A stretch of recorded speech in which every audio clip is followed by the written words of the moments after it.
Hi, everybody, my little rhetorical renegades. It's Miss Wood, and I'm going to go over how to do your first research summary. Remember, this is the research summary that's going to help you build towards your mapping a controversy essay. That's your first big college assignment. And this is going to be the first of the three articles, they're your first viewpoint articles that are going to be part of your mapping a controversy essay. So let's get started. I'm going to share my screen. Um, I want to share. Here we go. Okay, and I'm starting off here on my Canvas page, and let's look at the requirements first. I want to make sure everybody is very clear on what is required. And in the Canvas article or the Canvas assignment, it's asking us to do a specific article. I've changed that assignment a little bit for my class. And so I want you guys to work on something that's actually building towards your own mapping a controversy essay. But the requirements of what is in your article or your research summary has not changed. So you need to introduce that controversy in your article and give that background information, set that context. And then you also have to introduce the writer and explain why that person is a stakeholder. Introduce any other stakeholders who are important. So if there is a particular person this controversy revolves around, maybe a particular sports team or maybe a specific game platform, you need to explain that as well. And then explain how those different people or organizations connect. So make sure that your reader, if they know nothing about this, make sure that they can understand everything that you're talking about in your summary. And then the next in your introduction should be just like a broad overview of the position that they're on. What side of the controversy are they on? Are they pro, con? What are they? And then that's your introduction. Then you will go into your play-by-play. Now, you can do kind of a mix of play-by-play and argument breakdown, but I suggest sticking pretty closely to a play-by-play. And you're going to introduce some quotes, okay? Remember, we're not going to do any block quotes, okay? You've been forbidden from using any block quotes. You're going to stick primarily with short quotes. You might do a sentence, maybe, but remember this is only one page long, so you want to stick primarily with paraphrasing, okay? So you don't need really to do any kind of for most of you guys. You're not going to need to do any kind of citation of page numbers. Most of you guys are not going to have articles that are that long. If you are, say, in a journal and your article is multiple pages, then you will need to cite a page number. But for most of you, you're not going to need to cite anything. If you are unsure, ask me, okay? It's better to ask than to get it wrong, okay? All right, now let's look at our rubric. All right, so number one, you want to make sure that it is actually a viewpoint. Remember, viewpoint is an opinion, okay? We're not getting informational articles. This is nothing that's just like explaining what's going on. You want somebody who has an opinion or a position on this piece, okay? So again, you want somebody who's got an opinion. Number two, you want to make sure that you are writing a fair summary. You are not inserting your own bias. So you're not saying that you think something is great and you're not inserting any kind of loaded language, and that you're representing it fairly. You're not misrepresenting anything that anybody in that article is saying. You do have to insert some quotations, okay? Some of the ones that I've seen already did not use quotations. So do make sure that you're integrating those quotes, okay? You do have to include the full scope of that article. So make sure that you are doing the whole thing. If you're only doing part of it, you're not doing your full assignment, okay? So you have to include things like what are they claiming, what's their reasoning and evidence, You do have to go over what their organization and structure is. This is where that play-by-play is going to be really important. First they do this, then they do that, and then they do the last thing. And they conclude by saying this. And then citations, this is how well you're using that MLA structure and that you're doing your works cited entry. Now, you don't have a works cited page. You're just going to have one entry up at the top, and I'm going to show you how to do that. And if you have those in-text citations, you're also going to make sure that you are doing your quotations correctly and that you have your page set up correctly. Okay, so this is all on your high school side. You can go look at that. For my class, we're not turning it in here. I've got your assignment set up in Google Classroom because remember, we're not doing this. You guys are selecting your own. Okay. Now we're going to move away from our Canvas page, and I want you to go to the article that you selected. Now in my sample, I selected an article that's an opinion piece, and it's from the New York Times. Video games aren't why shootings happen. Politicians still blame them. Now, I know that this is an opinion piece because they start off with a very strong statement. Video games aren't why shootings happen. Politicians still blame them. This is a really bold stance, and we know that politicians do like to blame video games whenever mass shootings happen. They like to say that, you know, these young men who perpetrate these violent shootings, oh, they played Call of Duty or they played Fortnite or whatever. And we know that the statistics show that that's not true. And the studies show that it's not true, that although many people do play violent video games, that these violent video games do not lead to mass shootings. This is an opinion article. The subtitle here says, said one expert, the data on bananas causing suicide is about as conclusive. Another very strong statement.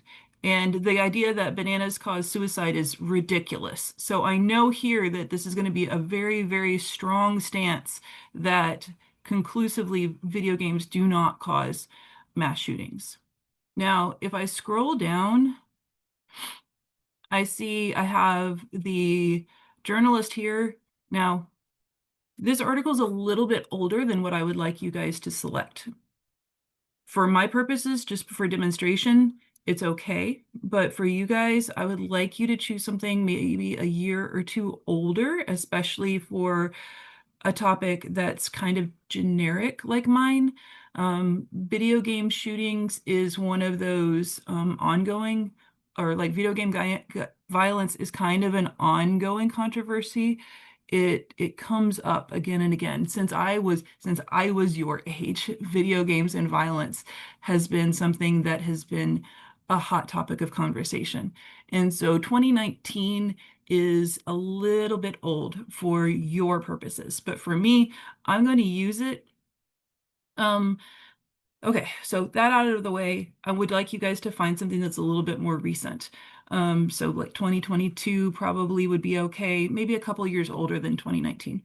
All right, now, if we remember, one of the first things I need to do is establish why this person is a stakeholder. And I need to say, okay, so who is this Kevin Draper guy and why should we listen to him? If you see here, I can click on him and it'll tell me who he is. So I'm a New York Times business correspondent covering the agriculture industry. Wait, what? This article that I'm reading is not about agriculture and it's not about business. So let's see what's up. I'm a correspondent covering the way food is grown and ends up on your table. Okay, so I see here that he used to write for sports, and then it was disbanded in 2023, and then he joined the business section. So that would make sense here because this was written before that section was disbanded. Sometimes if we go down to the bottom, it'll say a little bit about the author as well. So Kevin Draper is a sports business reporter covering the leagues, owners, unions, and stadiums, and media companies behind the games. Prior to joining the Times, he was an editor at Deadspin. Okay, so this gives us a little bit more insight into who this journalist is. So he is a journalist. He writes for the New York Times, which is a major journal, major worldwide reading. And at the time of this article, he was covering sports leagues, owners, and media. So this would fall into his area of specialty. So that's what makes him a stakeholder here. So now I know what makes him a stakeholder, why we should listen to him. This is in his area of expertise at the time, maybe not at this moment in the present day in 2025, but in 2019, this was in his area of expertise. Okay, so now I know about Kevin Draper. Now, I like to annotate, and I want you guys to annotate too. So here's what I did is I copied all of this stuff because I can't annotate on a live website. And I pasted it all into a Google Doc. Now, I know some of you guys like to annotate in Cami. That's fine. You can do that. But I like a Google Doc. I put a link here in my title so I can always go back to the original website. And what I did is I just cleaned it up. I took out all the pictures because I don't need the pictures for my summary. We're not summarizing any kind of images for this. We're not summarizing any kind of videos. I want to take out the ads. I want to, I don't want any of this garbage down here at the bottom. This has nothing to do with what I am writing about, okay? So I cleaned it up so I just have the important things that I am writing about, okay? So back in the old days when I was in college and this wasn't really an option, I printed out a lot of articles in my university library for 10 cents a page. So I would print out the articles and I would just spend a lot of time writing and annotating by hand on those print pages. So now we can annotate online. Oh, sorry. Chupa's helping me, you guys. So Chups is here. You might see a cat walking around. All right, so Choops is helping us. All right, so now we're going to annotate. I'm going to read this article a couple of times. Now, you might have guessed I've read this a few times before I started on this video, but I'm going to show you my process, and we're going to read this a couple of times. So I'm going to read it through once, and I'm going to think out loud. And when I read through this time, I'm going to highlight things that I think might be good for quotes for my summary, okay? So the first time I read through, I'm going to highlight quotes that I might be able to use for my research summary. All right. So video games aren't why shootings happen. Politicians still blame them. Said one expert, the data on bananas causing suicide is about as conclusive. Burn. After two mass shootings over the weekend that killed 31 people and wounded dozens more, powerful Republicans, including the president, blamed an old boogeyman, video games. So this was in 2019. I think this was, okay, Troops one's down.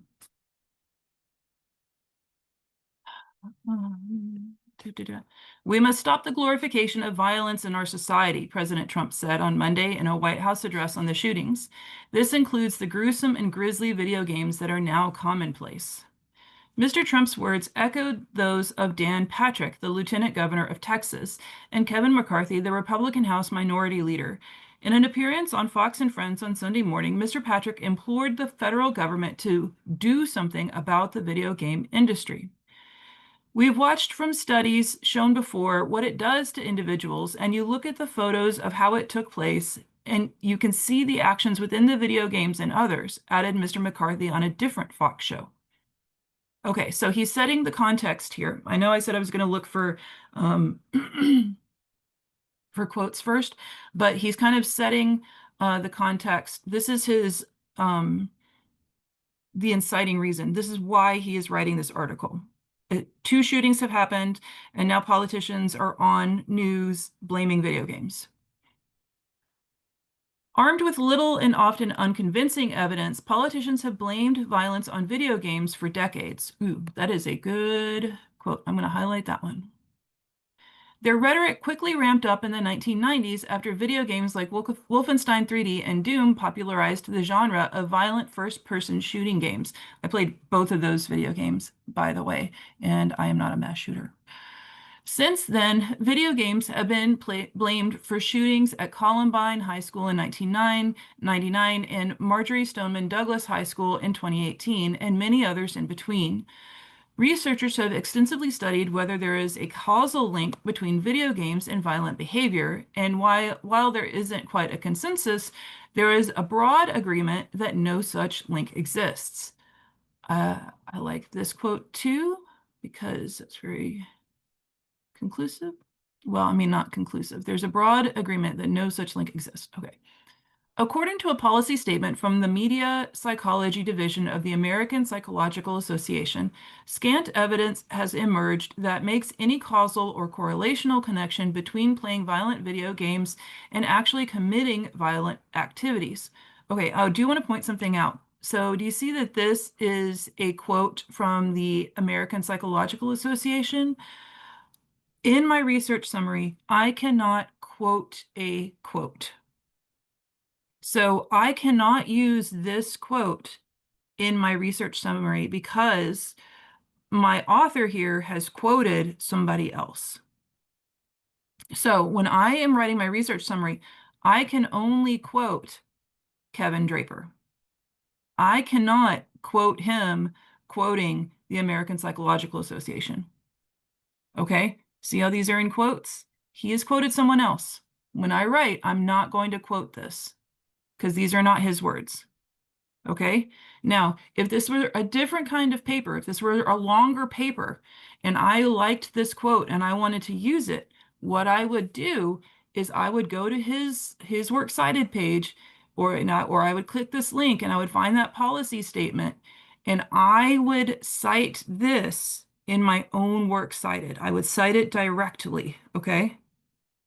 But your research summary is not that kind of paper. So we are not going to cite this, okay? Makes sense? We are only going to cite Kevin Draper's own words. So even though this is really cool and this is a really great quote, we are not going to use it. Okay. Chris Ferguson, a psychology professor at Stetson University, led the committee that developed the policy statement. In an interview Monday, he said the evidence was clear that violent video games are not a risk factor for serious acts of aggression. Neither are violent movies nor other forms of media.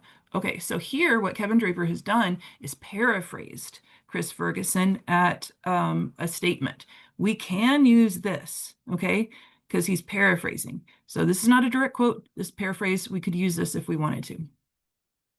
Here's a quote. Oh, this is the banana quote. The data on bananas causing suicide is about as conclusive, said Dr. Ferguson. Literally, the numbers work out about the same.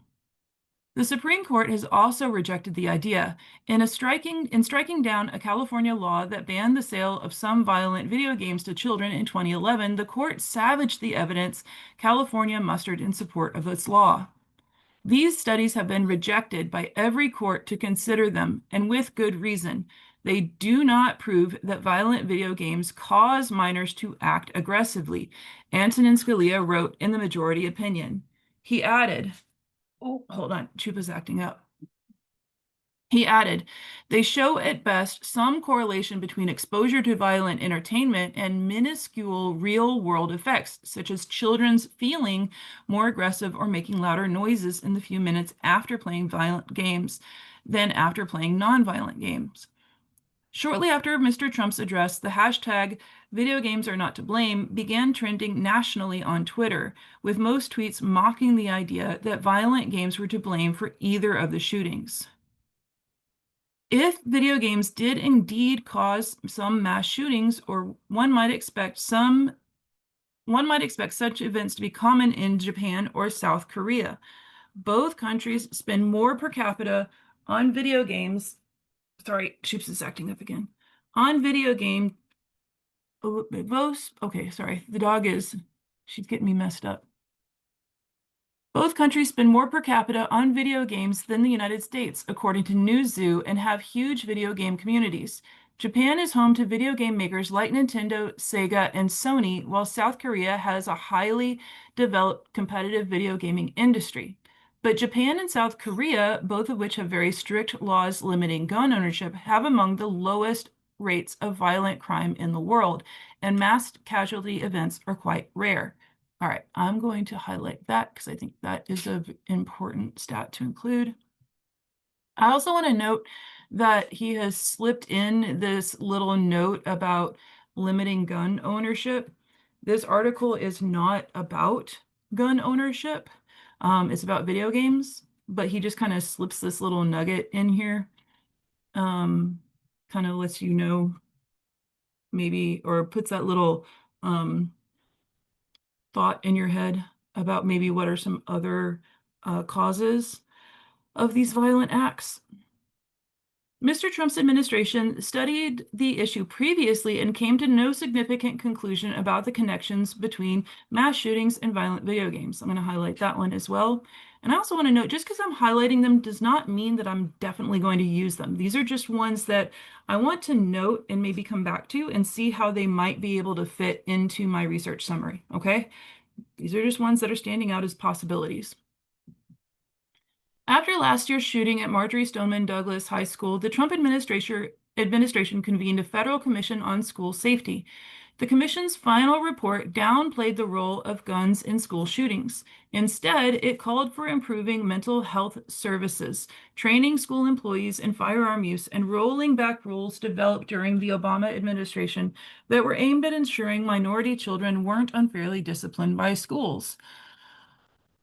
The Commission's 180-page report devoted a chapter to what it called violent entertainment, including video games. After hearing from a variety of researchers and other experts, the Commission officially recommended that state and local educational agencies have internet safety measures in place, and the enforcers of voluntary rating systems, such as the Motion Picture Association of America, practice of assigning ratings like PG-13 and R to movies, should review and improve their policies. It made no specific recommendations in regards to video games. So Trump's administration has already studied this and found that there was no link to video games and violence, and they made no recommendations to regulating video games. In some cases, the perpetrators of mass shootings are quite clear about their motives. On Saturday, a 2,300-word manifesto appeared online minutes before the shooting in El Paso, Texas, in which 21 people were killed. The second line of the hate-filled anti-immigrant manifesto says the attack is a response to the Hispanic invasion of Texas. Law enforcement officials were investigating whether it was written by the shooter. They were interviewing the suspect, Patrick Crusius, a 20-year-old white man who lived about a 10-hour drive from the Walmart where the shooting took place. Video games are, however, mentioned in the manifesto. Don't attack heavily guarded areas to fulfill your super soldier COD fantasy, it advised, referring to the popular Call of Duty franchise of games in which players usually embody the roles of soldiers. People who commit mass shootings sometimes identify as video gamers, but James Ivory, who studies media and video games at Virginia Tech, cautioned to be aware of the base rate effect. Of course, some mass shooters will have played violent video games, he said. Video games are ubiquitous in society, especially among men who are much more likely to commit mass shootings. Ubiquitous means everywhere. It's very similar to saying the perpetrator wears shoes, Dr. Ivory explained. They do, but so do their peers in the general population. Researchers have some good data on what causes people to commit violent crime, but much less data on what causes them to commit mass shootings, in large part because they happen relatively infrequently. There is no universally accepted definition for what constitutes a mass shooting. I think that's important, especially since we've had this discussion on stasis theory, and definition is one of those points of stasis. If we can't agree on what something is, then we can't agree on what we should do about it or even how big of a problem it is. We have to agree on the definition of something before we can get to that next step. Okay. For a long time, the FBI considered it to be Sorry, I'm scooping the choop again. Considered it to be a single shooting in which 4 or more people were killed. By that definition, a handful occur in the United States each year. Using a definition with fewer victims or including those injured but not killed, a few hundred occur each year. Either count pales in comparison to the other 1 million violent crimes reported each year. While cautioning that he was hesitant to imply that most mass shooters fit a specific profile, Dr. Ferguson listed some commonalities. They tend to have mental health problems, sometimes undiagnosed, a history of antisocial behavior, have often come to the attention of law enforcement or other authorities, and are what criminologists called injustice collectors. I wish that he had said more about this injustice collectors idea because I think that's really interesting. But I guess if you were interested in that or curious, you could go and see what Dr. Ferguson had to say about that. The problem is you could take that profile and collect 500,000 people that fit, he said. There are a lot of angry jerks out there that don't go on to commit mass shootings. Violent video games are much more likely to be trotted out as an excuse, however, in certain situations. For a forthcoming study, Dr. Ivory and his colleagues studied 6,814 new accounts of mass shootings. They found that in coverage of mass school shootings specifically, video games were more than 8 times as likely to be brought up when the shooter is white than when the shooter is black. We should think about when we are more comfortable looking for something else to blame, he said, adding, I haven't heard any senators talk about video games when an immigrant commits a crime. Okay, and that's the end of the article.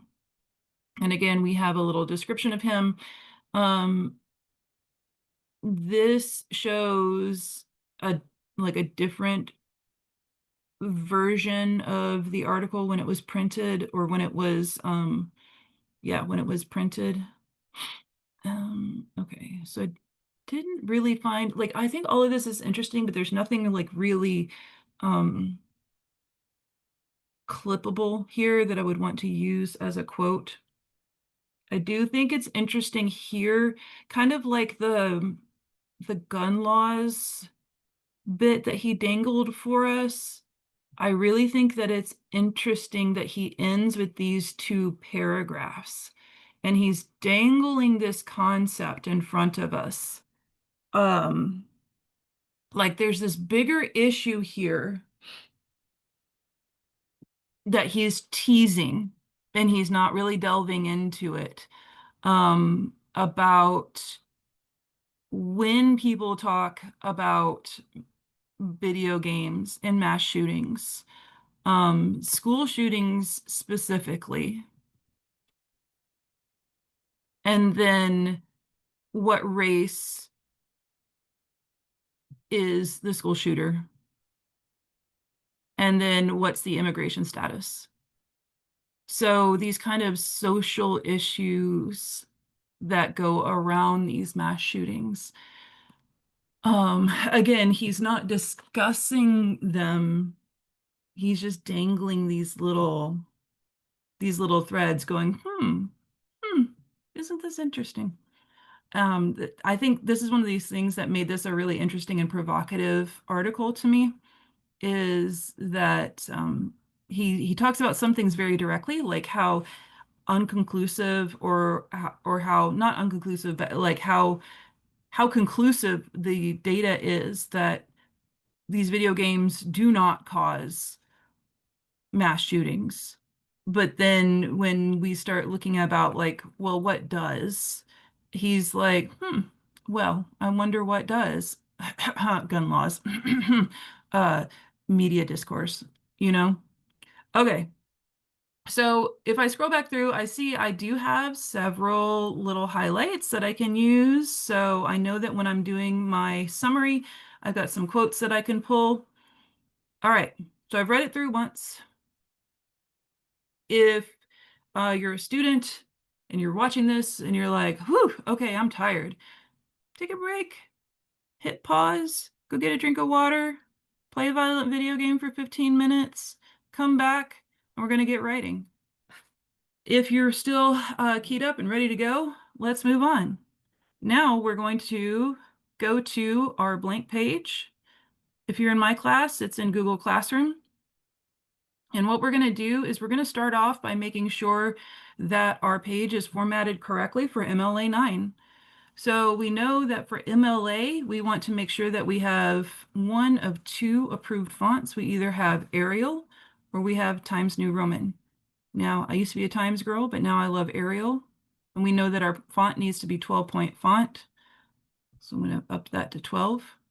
We know that we need to have 1-inch margins. Now, Google automatically sets margins to 1 inch, but if you want to ever check, go to File and go to Page Setup, and you're going to see your margins in inches right here.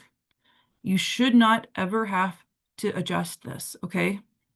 If for some reason somebody screws it up for you, just go over here, go to File, Page Setup, and you can fix it right here. The other day, somebody in my class was like, I don't have the ruler. Go to View, Show Ruler, okay? Because I'm going to show you how to format your works cited entry as well, okay? All right, I'm going to zoom this in a little bit more too, okay? Now, the first thing we're going to do, my cats are over there laying in the sun, and Chupa doesn't know if she wants to sit with me or if she wants to sit in the sun with the cats. Okay, the first thing we're going to do is put our names on this. You want to sit with me now? Sorry, Choops is very needy. Very needy. Okay, be happy? No, not happy. This is my break. I'm gonna pet the Choops for a minute. So you're gonna put your name. All right.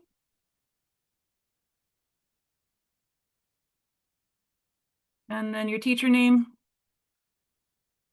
You're gonna put rhetoric. Whoa, rhetoric. Did I tell you that I'm not a great typer or a great speller? So you're gonna see me make a lot of mistakes. And this is 1306. And then you're gonna put the date.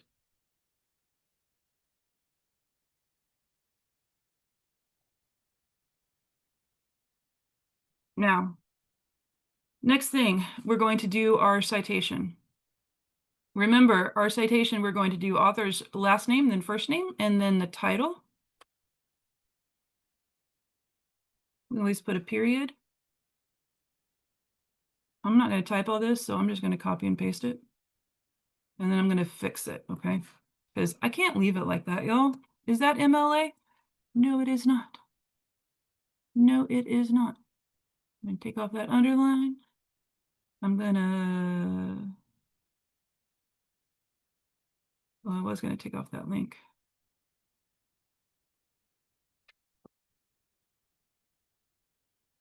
Boop. There we go. Remember, we're doing Arial. We're doing 12. Why are you bold? Here we go. And are you italics? Should not be italics. Okay. Are you underlined? You should not be underlined. Okay. All right. Some of you guys have MLA, like you use Purdue OWL. I have this little thing here. I happen to have this at my house because I took my MLA copy to school. You can use Purdue OWL. You can use, there's all kinds of style guides online. Purdue OWL is one of the better ones. Okay, this was published August 5th, 2019. Now, MLA is different. We do day first, so we do 5 Aug 2019 period, and then we do italics, New York Times, and then I'm gonna put my URL. Boop. And then the last thing we have to do is put our access date. So we have to do 1 September 2025. Bam. Okay, Now, here's how we do our MLA correct formatting with that hanging indentation. All right, I'm gonna see if I can zoom in here. All right, so see this dude right here? Grab that little triangle, and you're gonna go over to 0.5.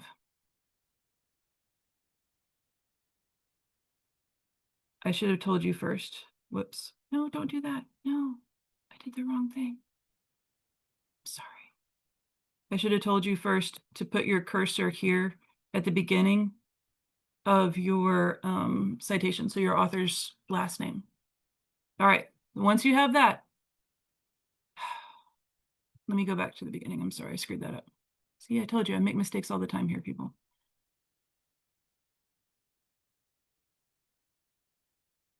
Okay, let's start over.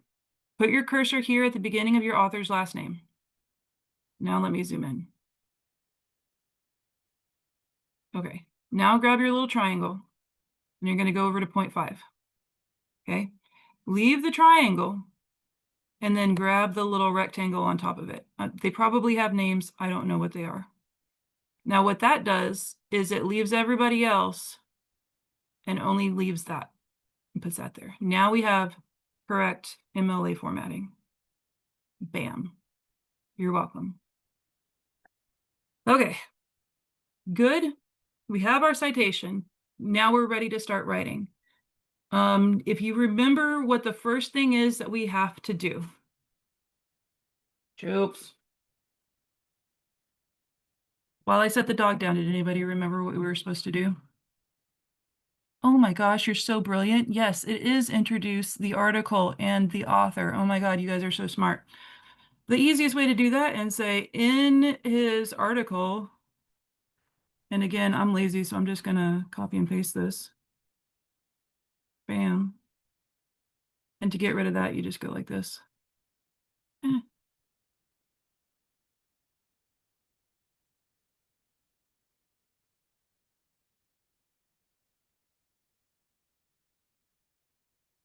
Instead of a period, I'm gonna change that to a comma.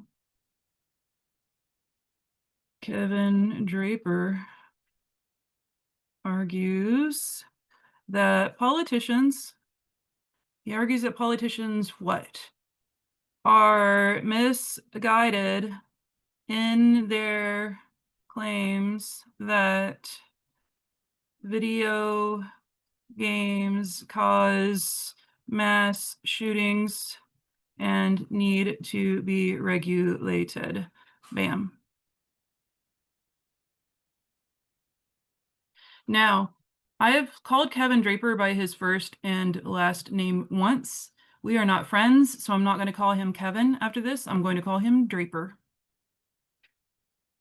Draper is a journalist with the New York Times. Now, it's only italicized here in the citation, not in the actual text. Who, now I'm going to put a caveat in here and put in at the time of print, in case, let's see, my professor is reading this and say, hey, he doesn't specialize in this, he's writing about agriculture. I'm going to say at the time of publication,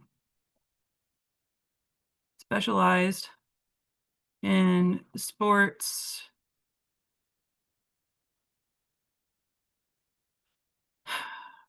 writing.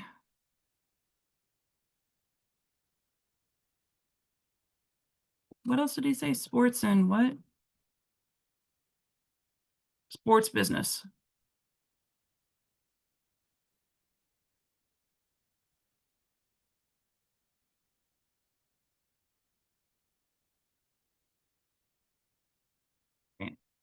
Okay, now we have why he's a stakeholder. Now I'm going to do the last thing that's in my introduction, which is how he makes this case. So we know that he cites politicians, he cites studies, and he cites industry experts.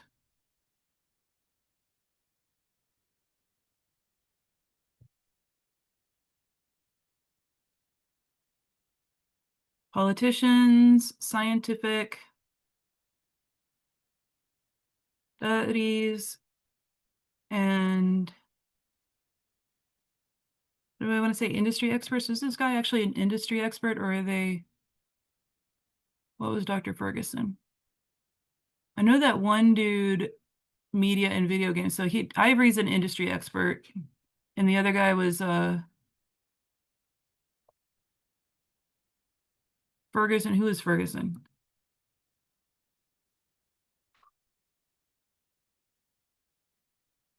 Psychology.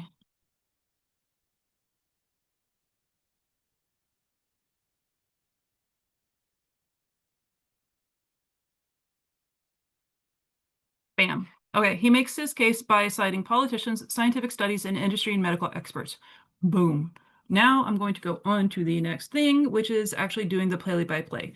Now, here's where I'm going to go back to my article, and I'm going to do my outline for the play-by-play. So if you remember when we did our play-by-play summary, we chunked our article into sections. So this is what I'm going to go back and do. So I remember when I was reading it, Draper actually did kind of have sections in his article. So I'm going to kind of zoom out on this so I can see he had an introduction. And this is why I like Google. So we had introduction, where he talks about shootings and politicians going on the media blaming video games. And then he talks about the data. Data doesn't support.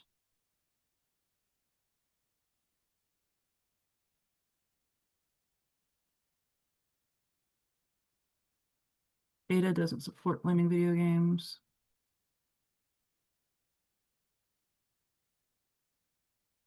That could actually go down to here, but that's okay. And then he talks about, he compares Japan and South Korea.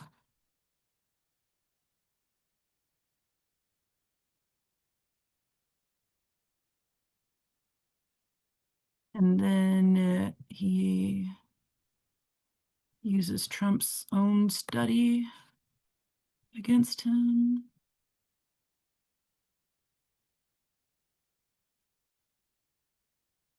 Trump's own commission found nothing, no link. Okay. And then these are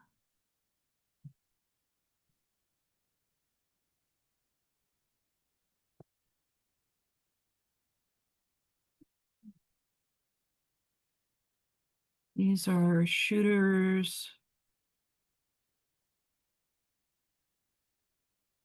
own words, I guess. And then criminal profile.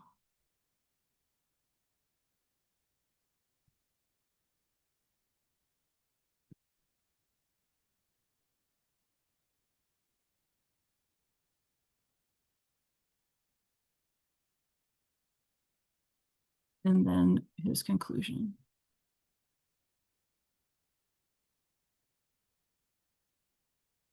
Okay. So again, I'm going to zoom out just a little bit more, and that way we can see the different sections. So I have 1, 2, 3, 4, 5, 6, 7. So I have 7 basic sections, which means I'm going to have 7 kind of skeleton sentences that I'm going to build my play-by-play around. So I'm going to say something like, Draper begins by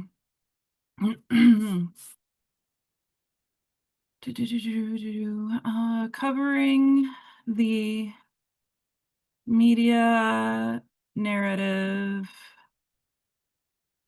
created by Republican politicians like Donald Trump and Dan Patrick,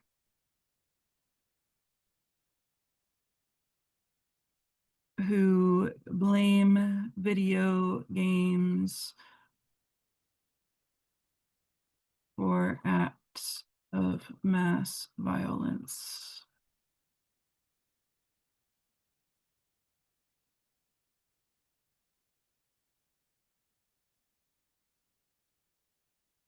Okay, that's my first skeleton sentence. And then I'm going to go on to the next one.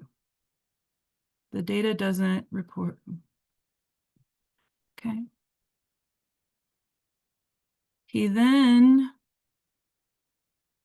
I'm going to put the word refute in here, but I don't love that word, so I'm going to put it in parentheses because that's going to signal to me to go back.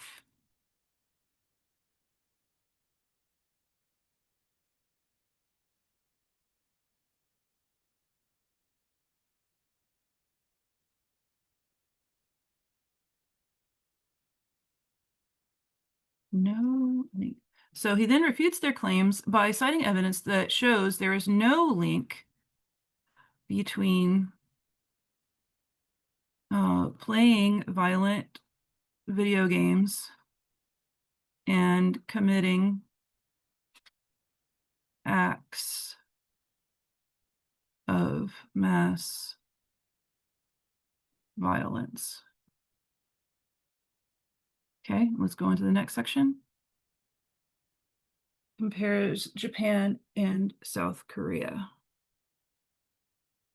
One point Draper makes to support his argument is that if video games did cause violence, then countries like Japan and South Korea should have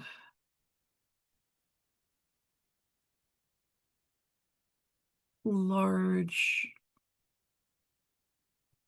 numbers of mass shootings due to their consumption of violent video games. All right, now I'm going to move on to the next one.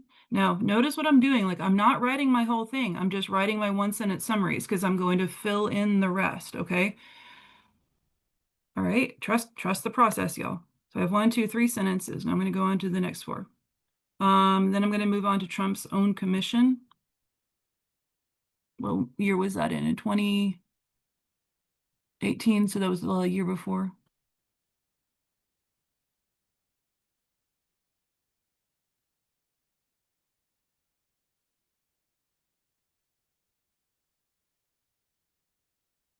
On school safety. Found no link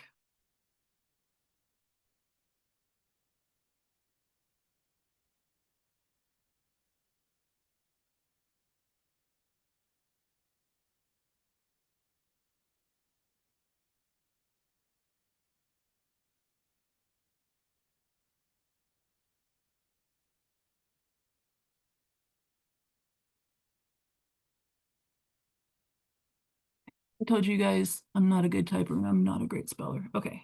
So in 2018, Trump's own commission on school safety found no link between violent video games and mass shootings and made no recommendations to regulate video games beyond parental warnings. Okay. Next, shooter's own words. Okay.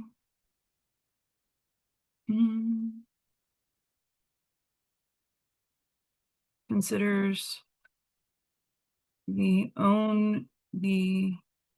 words of the shooters themselves and what they consider in their own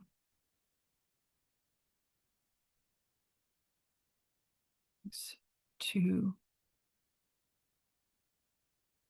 be their reasons committing mass murder. And gruesome. Okay. Criminal profile. Okay. In one of the larger sections of the article, Draper examines the difficulty in creating a criminal profile of those who commit mass shootings. And then I think the last is the conclusion.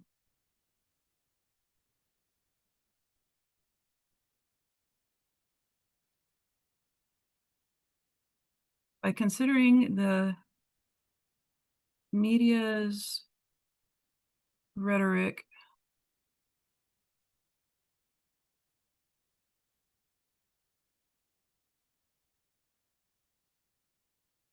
types of shootings where video games are I'll just say blamed. Okay, so I have 1, 2, 3, 4, 5, 6. So I have my seven broad sentences, okay? Now, I'm not going to leave it like this because this is terrible and chunky, and these are very quickly written sentences. So what I'm going to do is start putting them together and making it sound so much better, okay?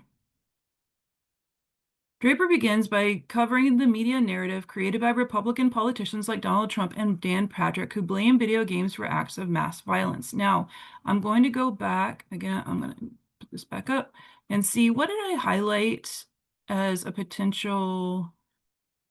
I didn't really do one from up here, so that's probably fine. I like this one.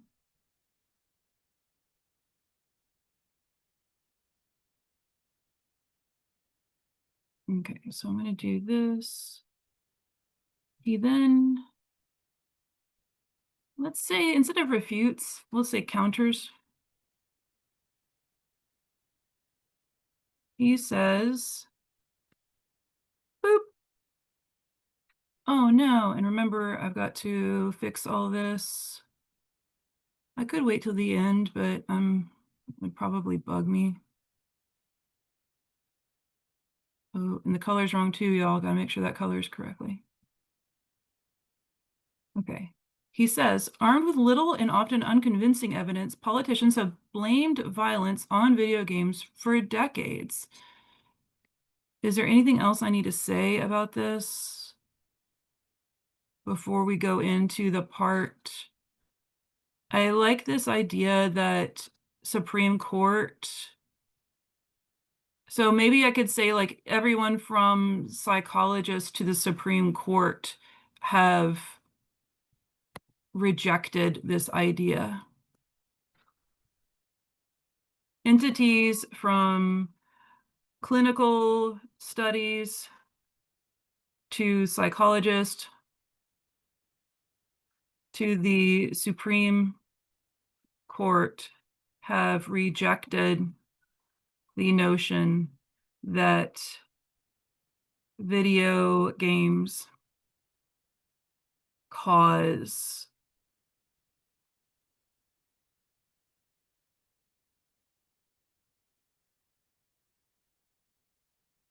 serious acts of aggression. I could put that in quotes too.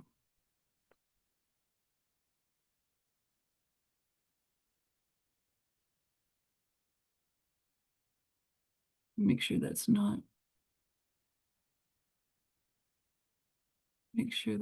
serious acts of aggression or any other video. Okay, perfect.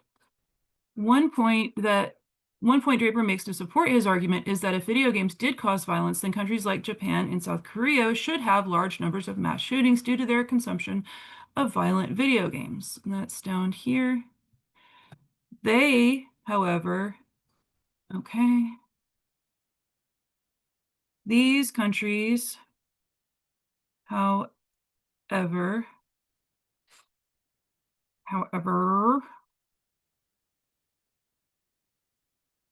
perfect.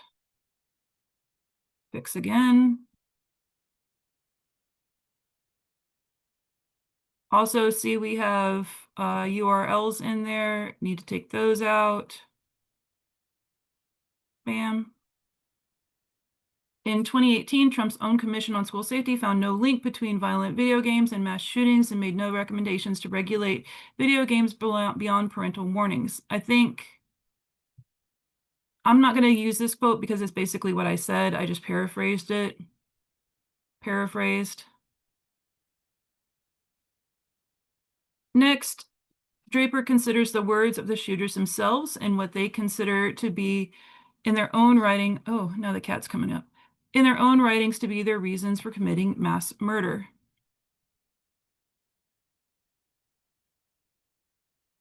This is with this part right here. I didn't really have on here.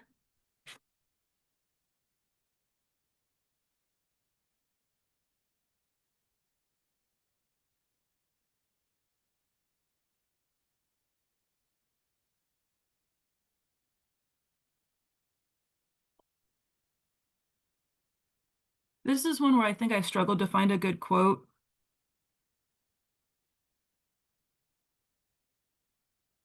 But I do think it goes here. Next, Draper considers, oh, hi Mochi. Do you guys love when your cat does this, just like stops with their butt in your face? Do you need something? All right, thank you. Next, Draper considers the words of the shooters themselves and what they consider in their own writings to be their reasons for committing mass murder.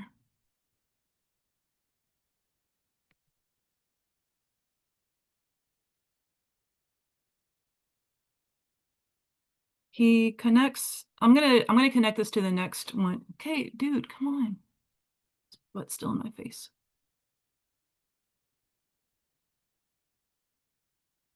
He connects this to one of the largest sections of the article where he's knocking stuff off my table now. He examines the difficulty in creating criminal profiles of those who commit mass shootings. Now, perfect. Now I can connect this to a quote.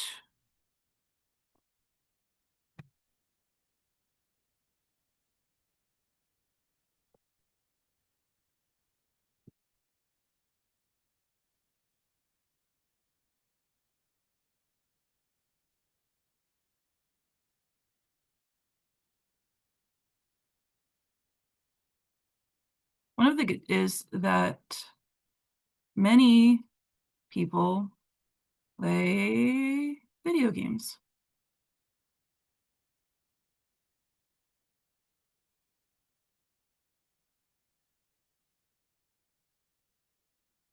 Is that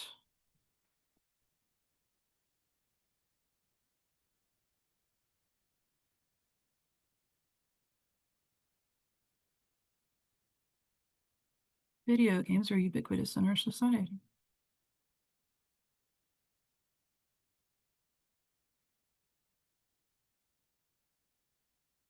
And then I like that there's no definition of, I mean, I don't like it personally, but I think that's a good point in the article. Another challenge is how mass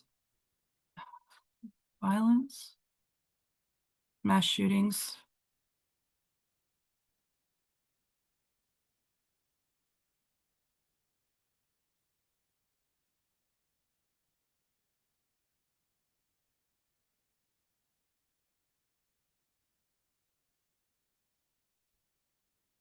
What was the scope of fatalities and casualties can alter the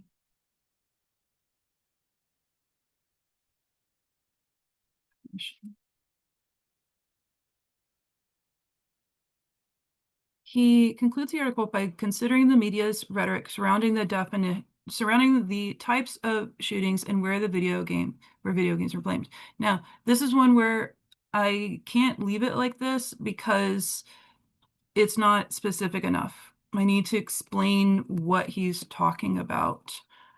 Draper hints that there may be larger societal factors at play, and video games may be a convenient scapegoat. All right. Do I now have a one-page summary? Oh my gosh, I have a one-page summary. Bum ba da bum. Bum bum bum bum bum. Bum ba bum bum bum bum bum bum. Bum ba bum bum bum bum bum bum bum. You get to see my cat now. Okay. So now, if you're in my class, you're going to submit this to Google Classroom because you have analyzed the stakeholders, you have talked about the context and the background, you have done a quick overview of their point, you've done a play-by-play, you've included quotes, you have done everything that you need to do. All you have to do is submit this bad boy. You've got a viewpoint article. You're good. You're golden. You've dealt with the cats. You've dealt with the dogs. Um, you did everything you needed to do. You hung with me. You're great. You're so good right now. You did your first research summary. High five. All right, guys. So this is going to conclude. If you need me, you know what to do. Message me on Remind. I'm here 24/7. Yesterday, people were messaging me while I was driving, and I had my son um, typing stuff in while I was telling him what to write. So it doesn't matter. I'm going to message you back, okay? Uh-oh. Uh-oh. About to have a fight. About to have a fight in my lap. All right, guys. I will see you next week. Message me if you have questions. All right. Bye.